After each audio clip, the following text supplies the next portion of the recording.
Welcome to the Aleutian Society, where we are pursuing truth and beauty and goodness through great literature. Fine. I was going to hide behind Carl for the whole lesson. I know these videos have been getting incredibly long. It's just dense.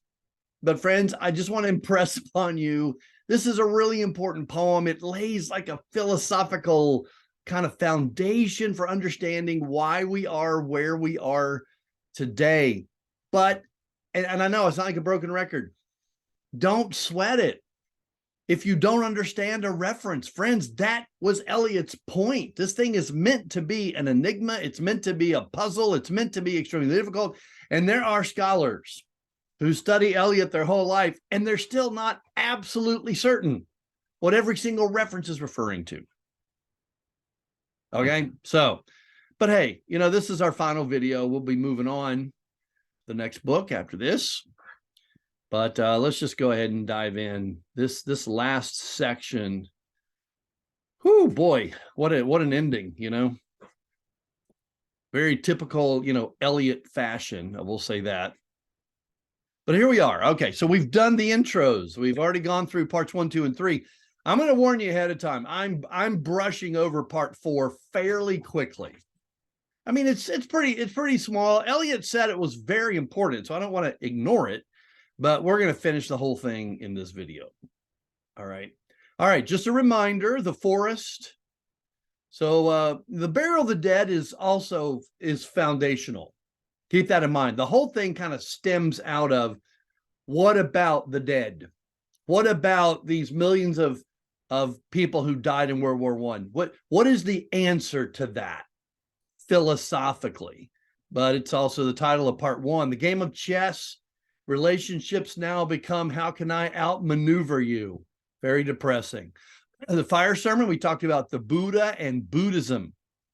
So what Eliot is saying in the fire sermon, I'm going to talk about this a little bit more in this video, is what are some possible solutions to this wasteland we're now in?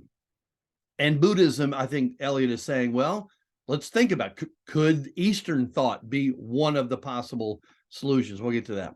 And then we got death by water, and then we're going to finish up with what the thunder said. So just a reminder, there's all kinds of interesting ways that Eliot organized the wasteland. If you'll remember, earth, fire, water, and air were the 4 fundamental elements that ancient thinkers believed were the only things that existed. Everything in the material world is made up of earth and fire, or earth or fire, or water or air. And so Eliot is lining up one of these fundamental elements with each part.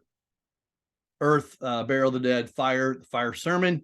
We'll be talking briefly about death by water, and then what the thunder said, air. Now, remember also, I forgot to mention this, that Eliot is going through a cycle of a year also in this poem. We started, remember, in April. April is the cruelest month, mixing memory and desire. Then we went to summer at the Starnberger See. Then we went to late fall. We're going to pass through winter. We're going to end up right back at spring again, because of the 5th section discusses Easter. So we've come full circle. Notice also that a frequent symbol that Eliot uses is the wheel. So you've got these cycles that are turning, life, death, rebirth, Hinduism, reincarnation, going through the cycle of a year, spring to summer to fall to winter and back to spring again. And so I think what Eliot is wrestling with here, that wheel is sort of like, you know, what is it that makes it go around? What is it that is at the center of that spinning wheel? And it's very interesting, friends. I told you, Eliot was not a Christian when he wrote The Wasteland. But 5 years later, he became a believer and was baptized in the Anglican Church. And then he wrote the poem 4 Quartets, in which he says that Christ is the center of the turning world. And so he's going to end up concluding that Christ is what is ultimately at the center of all of reality. Very, very, very profound stuff here. Anyway, okay. Death by water. This is a very brief little tale that Eliot tells. I don't know that it's a reference to anything in the ancient world or mythology. I think Eliot just made it up, but it's just about a shipwreck and a sailor that dies, who drowns, goes to the bottom of the sea and drowns. What does it all mean? I'm going to come back to that. I just want to finish the slide so we can come back to Talkland. Yeah, I'm going to talk about Phlebas. So let's get here. Now, when we get to what the thunder said, we are going to be looking for, this is a final unveiling of the whole thing. You know, let's get it all. That's what apocalyptic literally means. It means to unveil, a revelation. And so we're going to have a revelation. Eliot is going to propose a kind of solution, a sort of an answer to the despair of post-World War I. So we'll get to that, and to the suffering, and to the destruction of cultures. Now, remember also that, sort of like an onion with multiple layers, another story that's kind of going on in the backdrop here is the story of the Fisher King and the knight who is on a quest to find the Holy Grail. The king is ill, and the king's health is connected to the health of the land. So if we can heal the king, then the land can be fruitful again. Okay, so the fifth section would be, the knight is now arriving at the chapel to claim the Grail. And what's going to happen? Yeah, I know. All right, we'll get to that. And there's going to be some Upanishad, some Hindu things we're going to have to talk about, Eastern chant. But at this point, one of the things Eliot's going to consider is, well, maybe the resurrected Christ, maybe, that's what the Christians say. Maybe that's the answer to the meaning of life. But at this point, Eliot's not quite ready to embrace that. I already talked about the Fisher King. Yeah.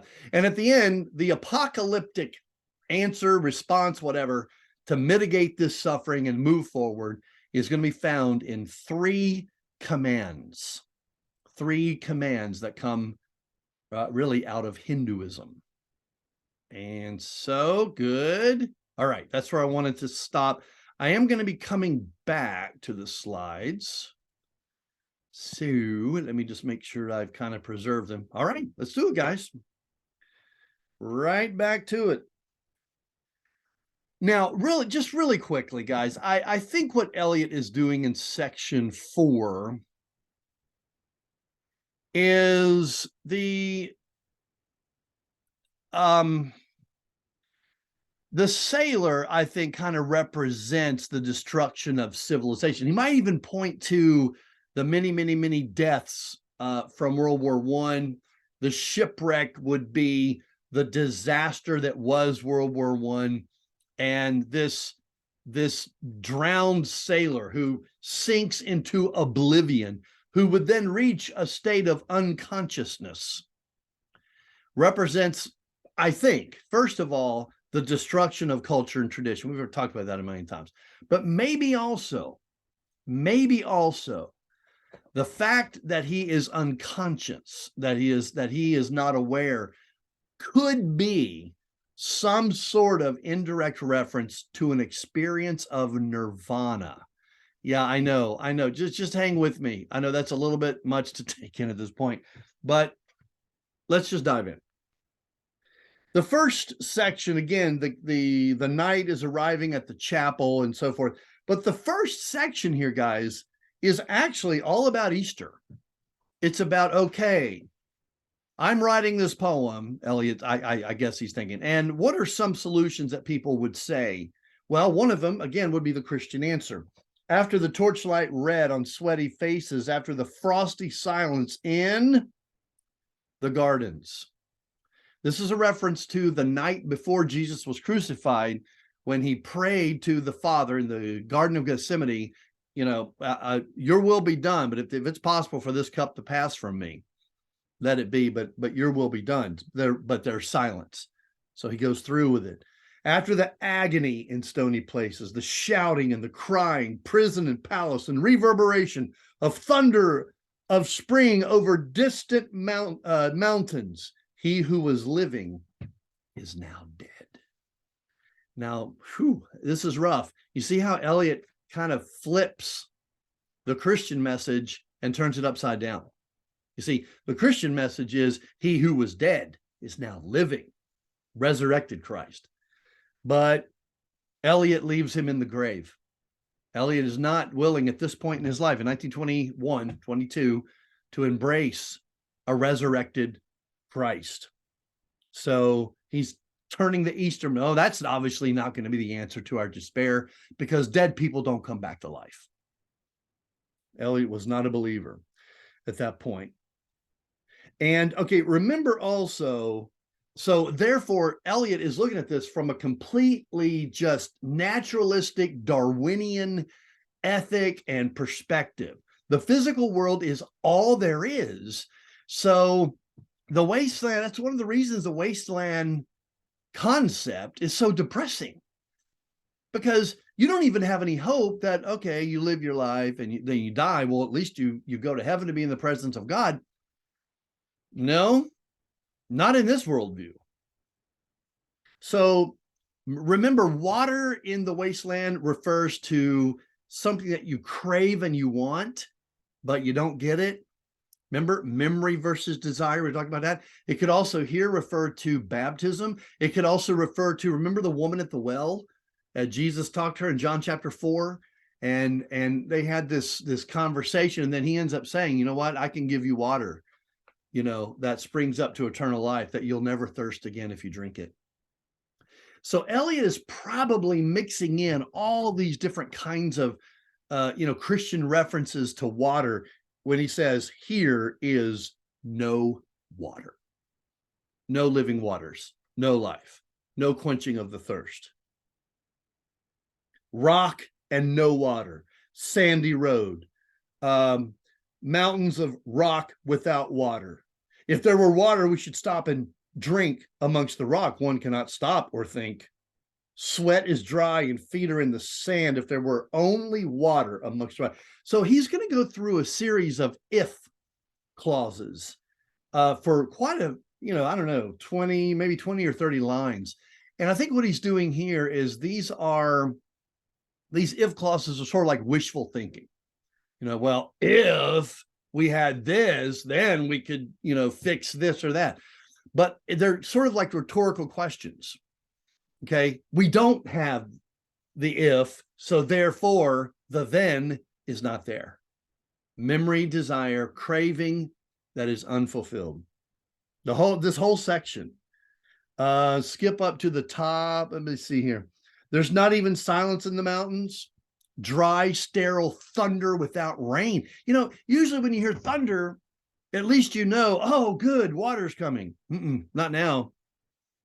You might hear the thunder speak, but in the wasteland, you're not going to get any rain. There's not even solitude. The red sullen faces, doors of mud cracked houses. If there were water, okay. Again, next section, and no rock. If there were rock, and also water, and water, a spring, a pool among the rock. It's almost like someone who's just getting in a state of desperation. That's just kind of throwing out these sort of phrases of desperation and pain. A pool among the rock. If there were the sound of water only, not the cicada and drass dry singing, but sound of water over rock,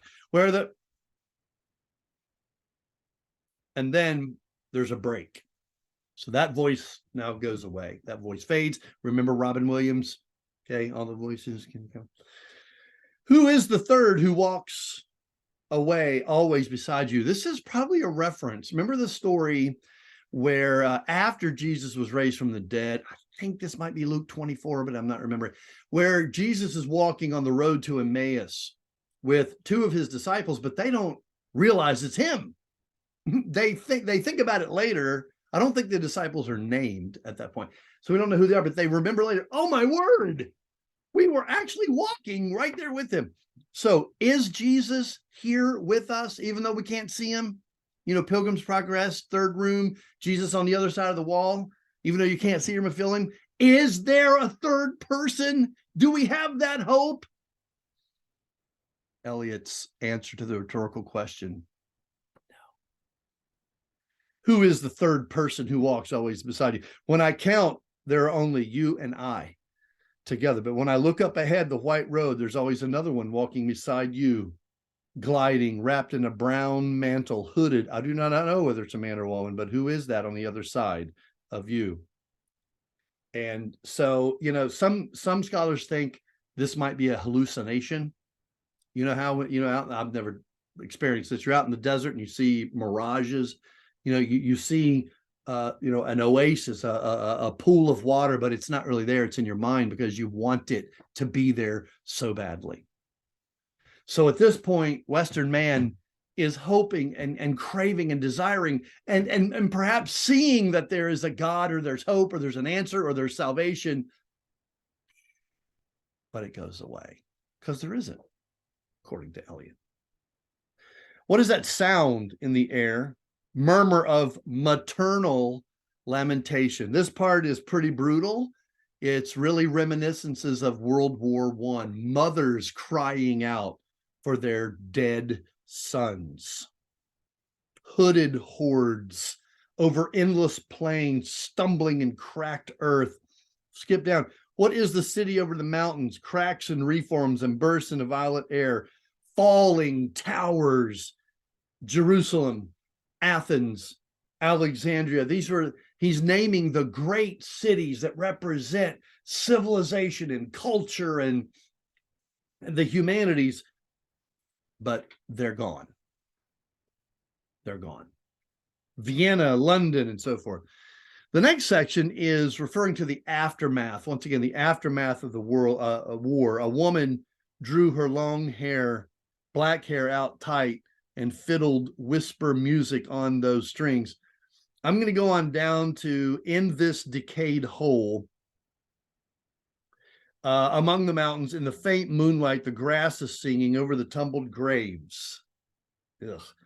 About the chapel. Now remember, back to the Fisher King, the knight who is searching for the Holy Grail. This is like another layer, another story that's kind of going on while all these other stories are going on.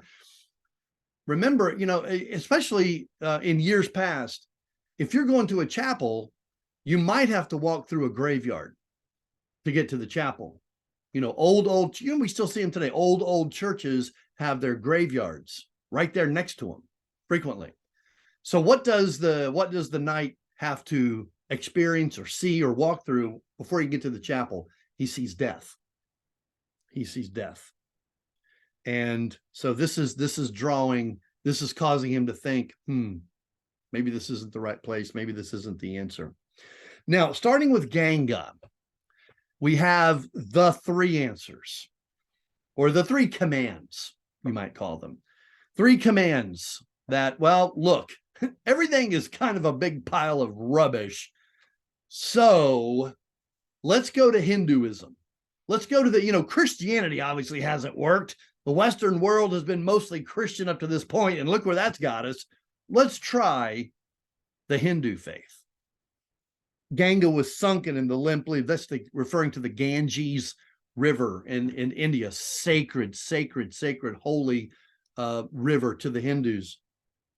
Gathered far distant, the jungle crouched, then spoke the thunder, the voice of God, in a sense, not the true God, but to a Hindu, the voice of God, Da. Da. That's the answer. D-A, Da. What does that mean? All right. In the Upanishads, it means give. It means give. So the answer to this miserable existence is give. Now, the next section, before he gives the second command, he goes through a reminder of all these horrible, terrible sexual experiences like adultery and promiscuity and rape. And he's basically saying, you see, that's the way our culture has functioned. That's not giving, that's taking. What I'm saying now is give. Don't behave that way anymore. Give. Second command, line 411, dayadvam. Dayadvam. Second imperative, it means sympathize. Sympathize. In this next section, look, we're all in prison here. We don't have the key. We can't get out. Sympathize with your brother, your sister, because we're all in this. So stop being a taker, be a giver, and sympathize. Kind of moralistic flavor, right? Okay, just hang on. Third command, damyata. Damyata, line 418. This is the third imperative, which means control. So we have give, sympathize, and control. This is supposedly what the thunder, or whatever God is in a Hindu worldview, says. Now, here's something else that's kind of interesting.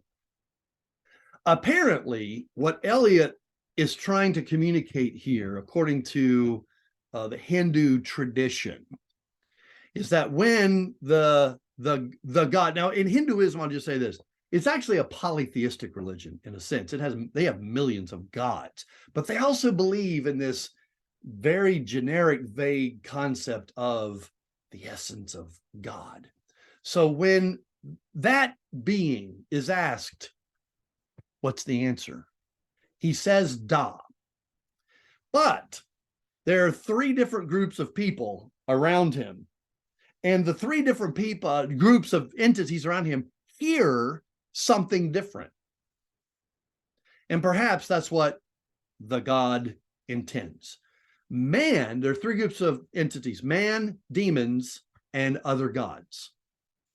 Man hears give, the demons hear sympathize, and the gods hear control. Control. So if you think about it, they do kind of line up. Mankind, start being generous and gracious to each other. Demons, stop being demonic. Stop, sympathize. You've got to change. You gods who use your power for evil means, watch it. Control yourselves. So that's the message to these three different groups, which is supposed to be the answer to all of the misery and pain and suffering we've experienced. Last three lines, these fragments. I think he's talking about the three commands there. I have shored against my ruins. Why then alfitu, that's Old English, data, dayadvam, damyata. He's repeating the three commands as those three different groups of entities would have heard them. Give, sympathize, control yourselves. And then he ends with this: Shanti, Shanti, Shanti. Hindu. This is in the Upanishads also, and it means, the word means the peace. It means peace. But Eliot said in the notes that he wrote when he was writing the poem, we actually have those and we can access them. He said this refers to the peace that passes all understanding. Paul talks about that. The Apostle Paul talks about that in Philippians chapter 4. The peace that passes. So in a sense, Eliot seems almost like he's kind of thinking, yeah, I'm not blowing Christianity off completely. I mean, they really could still have some truth, but it's got to be mixed in with this Hindu idea. And he doesn't think that this is the answer to mankind's suffering and misery and meaninglessness and despair. I think what he's saying is these three commands, at least if they are obeyed, they might mitigate the pain and the suffering. And who knows, maybe someday, maybe the knight will find the Holy Grail, maybe the Fisher King will be healed, and maybe the ground will be fertile again. But for now, Shanti, Shanti, Shanti. Woo! I gotta tell you, this is some heavy stuff. So let's wrap up. We finished right there. Again, I know, I don't even know how long this video is, to be honest with you, but let's see, guys.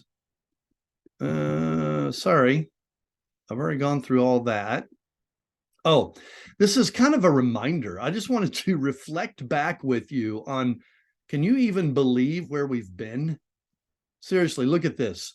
We have just now walked through a poem that quoted Chaucer, Virgil, Homer, Sophocles, Dante, Shakespeare, Spenser, the Bible, Huxley, Conrad, Baudelaire, Wagner, Milton, Petronius, Ovid, Whitman, Hindu scriptures, and that's just getting warmed up. We just read a poem that at one point or another is in 7 different languages. And remember the quote I gave you from Dr. Nick Mount? All of these illusions are the fragments that now are the broken, disintegrated Western culture. And if you understand some of them, then maybe you'll understand Eliot's pain and misery. Now, guys, I wouldn't have a good conscience here. I wouldn't be able, in good conscience, I should say, to teach a poem like this without having some takeaways and just asking the question. And I'm going to put myself below Eliot over here. Actually, you know what? I'm just going to be Eliot for a minute. What are our takeaways? What in the world are we supposed to do with this as Christians? Well, first of all, I think we have to appreciate Eliot's amazing mind. His grasp of all time periods of literature, East and West, friends, that is rare. Most scholars, they have a very narrow area of study. So, hey, you know what? Good job. I mean, he was a Harvard grad, so whatever. So secondly, we have to appreciate the despair of the post-war era. Before we get to the Christian worldview, let's say, yes, T.S. Eliot, we thank you. We can see that you've helped us to understand in words that are somewhat incomprehensible, that there must have been an incomprehensible pain and suffering in Europe and in America, the whole globe in the 1920s. But here's what I want you guys to take away. The Christian perspective is not a wasteland. Okay. The horror of World War I was the result of man's extreme inhumanity to man. It's man's sinfulness, his own depravity. World War I was not God's fault. It was not a result of God's lack of love for humanity. That is a wrong way of thinking about it. So, to look at what happened in World War I and then come away saying, yeah, God stinks. What? How about man stinks? Yeah. We have to realize also that, you know what, guys, this side of eternity, I don't care what time period you're living in, it's a kind of a vale of tears, is it not? It's kind of a wasteland. But the truth of the gospel that we believe is that Jesus Christ is the living water. John chapter 4. He cleanses, he refreshes, and he nourishes. You see, guys, we don't have memory versus desire as Christians. We kind of have the already and the not yet. We have this craving and longing for eternity, but it's not going to be unfulfilled. It's going to be fulfilled. Guys, if you don't get that, this whole thing was a waste of time. And then finally, friends, I appreciate the fact that Eliot was wrestling with this, and I'm thrilled that he came to believe in the resurrection. But here's the thing. I wish he would have believed it in 1922, because 1 Corinthians 15:14 says, look, if Christ was not raised from the dead, then yeah, everything is a wasteland. It's all despair and hopelessness. But here's the thing, he did. He did. Therefore, we are not without hope. Oh man, I know that it's been much heavier in terms of the content, and also, just the time that you've had to invest in this. I'll say it again. I think it's one of the really big works of literature that we need to grapple with. And I hope you're glad that you grappled, past tense, with it. All right, next book. I think if you're doing the Great Books 4 course, the next book I think is going to be Camus, The Stranger. But check the website, look in Canvas to see the reading list and the schedule. You know what, guys? Take a breather. You've earned it.